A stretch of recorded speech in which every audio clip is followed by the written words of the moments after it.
कर्मण्यवाधिकारस्ते मा फलेषु कदाचन। ये श्लोक आप सभी ने सुना होगा। इस श्लोक में कृष्णा ने कहा था कि कर्म किए जा, फल की चिंता मत कर। बट कृष्णा ने यह नहीं कहा था कि फल की इच्छा मत कर।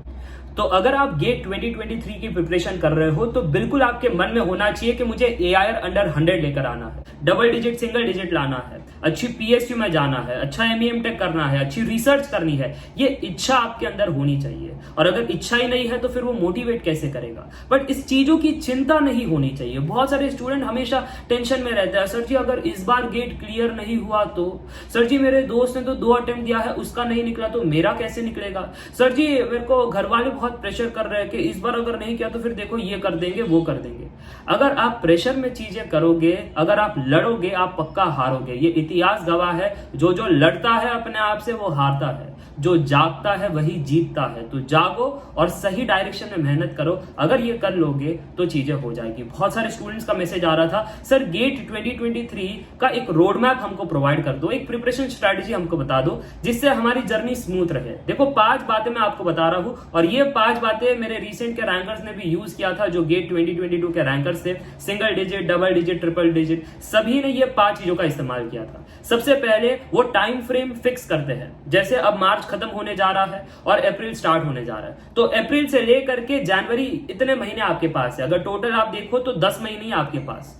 अब 10 महीने के अंदर आपको सिलेबस भी कंप्लीट करना है, आपको रिवीजन प्रैक्टिस भी करना है, आपको टेस्ट सीरीज भी देना है। तो वो कैसे करें? अप्रैल से लेकर के अक्टूबर यानी 7 मंथ के टाइम फ्रेम में आपको अपना सिलेबस खत्म करना है। सिलेबस में 10 से 12 सब्जेक्ट है, तो आपको उतना सब्जेक्ट 7 महीने के अंदर खत्म करना है। उसके बाद नवंबर दिसंबर रिगरस रिवीजन, एकदम रिगरस रिवीजन प्रैक्टिस और subject wise test series, chapter wise test series आपको देना है ताकि पकड़ बनती रहे। जो वीक सब्जेक्ट है उसमें पकड़ बने, जो मीडियम सब्जेक्ट है उसमें भी अच्छी पकड़ बने, और जो स्ट्रांग है उसका तो क्या ही कहना। और जो लास्ट का जनवरी महीना रहेगा वो क्रूशियल है for test series. Full length test series जितना हो सके उतना दो, अलग अलग टेस्ट सीरीज दो, इजी, मीडियम, टफ, एकदम से भयंकर वाले टेस्ट सीरीज भी दो ताकि आप रेडी रहो कि गेट एग्जाम में अगर कुछ भी हो जाए हम तैयार हैं। अगर तूफान भी आ जाए तो हमको पता है लड़ना कैसे है।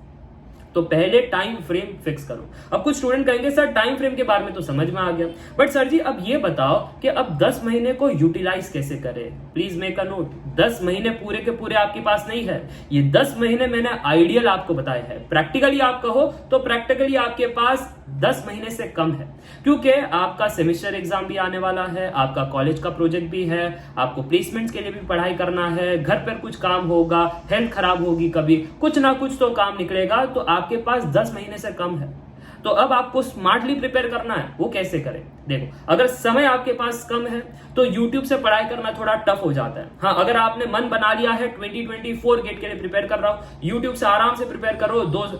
2 साल है आपके पास, आप नोट्स बनाओ, आप आराम से चीजें करो, कोई दिक्कत नहीं। बट अगर 1 साल का लक्ष्य लेकर चल रहे हो तो कहीं ना कहीं आपको ऑनलाइन कोर्सेज परचेज करने पड़ेंगे, या फिर अगर कोई दोस्त ने ले रखा है तो उससे यार बात कर लो, दोस्ती अच्छी गहरी कर लो और उससे लॉगिन आईडी ले लो, वहां से भी आप पढ़ाई कर सकते हो। ठीक है, तो हाँ, बट आपके पास अगर कोर्सेस होंगे तो आप कम समय में ज्यादा चीजें पढ़ पाओगे, कम समय में बहुत कुछ जान पाओगे, कंसेप्ट्स क्लियर कर पाओगे, वैरायटीज ऑफ क्वेश्चन आपको पता चलेंगे। 10 बुक पढ़ने की जरूरत नहीं होगी, एक ही कोर्स के अंदर आपको सारा मिल जाएगा। तो ये कोर्सेस आपको हेल्प करते हैं। अब वो कोर्सेस कोई भी कोचिंग के ले लो, ऑनलाइन हो गया, हाँ, बट ऑफलाइन मत जाना। ऑफलाइन में दिक्कत क्या है, फिर वही बात है कि कॉलेज का काम आ गया या फिर बाकी चीजें हो गई, तो मैनेज कैसे करोगे? ऑफलाइन में होता क्या है, अगर पढ़ाई करने गए, कुछ क्लास मिस हो गया तो कंटेंट भी गायब। ऑनलाइन में तो कभी भी देखो ना, सुबह उठ करके देखो, रात को पढ़ाई करने की इच्छा है तो रात को करो। That time frame, that benefit you get in the online. तो ये चीज आप जरूर करना। अब कुछ बच्चे कहेंगे सर जी कोर्सेस मैंने परचेज कर लिए, अब ऑनलाइन कोर्सेस सर जी लाइव क्लासेस हमको करनी है या रिकॉर्डेड करनी है? बहुत ही इंपॉर्टेंट डिस्कशन है। अभी अभी मैंने कहा आपको, आपके पास 7 महीने है और आपको 12 सब्जेक्ट खत्म करने हैं। लाइव कैसे करोगे आप मेरे को बताओ? नहीं कर पाओगे ना। इसलिए जो वीक सब्जेक्ट है उसी को लाइव करना और जो स्ट्रॉन्ग सब्जेक्ट है उसको रिकॉर्डेड से करना, क्योंकि ऑलरेडी स्ट्रॉन्ग है तो डाउट आएगा नहीं। जिसमें डाउट आएगा तो लाइव क्लास के माध्यम से लाइव क्लास में पूछ लो, डाउट क्लियर हो जाएगा, दिक्कत वाली बात नहीं। लास्ट में जो 4th पॉइंट है वो मैं कहना चाहूंगा कि बुक्स आपके पास 3 होने चाहिए। एक है PYQ की बुक्स, क्योंकि गेट का इतिहास गवाह है कि जितने भी प्रीवियस ईयर क्वेश्चंस है उनके जो कॉन्सेप्ट्स है वही मेजॉरिटी रिपीट्स होते रहते हैं। क्वेश्चन का मतलब जो नंबर्स है, जो लॉजिक्स है, वो थोड़ा सा आगे पीछे होता है, बट कंसेप्ट वही होता है कि अगर प्रीवियस ईयर में आइगन वैल्यूज के सवाल आए, इस बार भी आए, अगर प्रीवियस ईयर में लिमिट्स के सवाल आए, इस बार भी दिखाई दिए, प्रीवियस ईयर में प्रोबेबिलिटी डिस्ट्रीब्यूशन, इस बार भी दिखाई दिए। कंसेप्ट रिपीट होता है, क्वेश्चन का थोड़ा ऊपर नीचे होता है। कई बार तो मैं कहता हूं क्वेश्चन भी ऑलमोस्ट सेम ही होते हैं, बस नंबर चेंज करके दे देते हैं। बिलीव मी 80% रिपीटिशन होता है, 20% यूनिक होता है। वो होना भी चाहिए, नहीं तो रैंकर कैसे डिसाइड होगा कि कौन होगा AIR अंडर 100, कौन होगा AIR सिंगल डिजिट। तो टफ होना भी चाहिए। और जो 5th पॉइंट है वो है रिवीजन।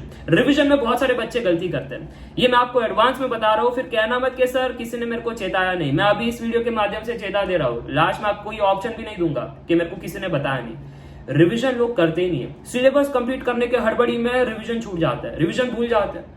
क्यों? क्योंकि सिलेबस कंप्लीट करना है सर जी, 7 महीने के अंदर 12 सब्जेक्ट करने हैं।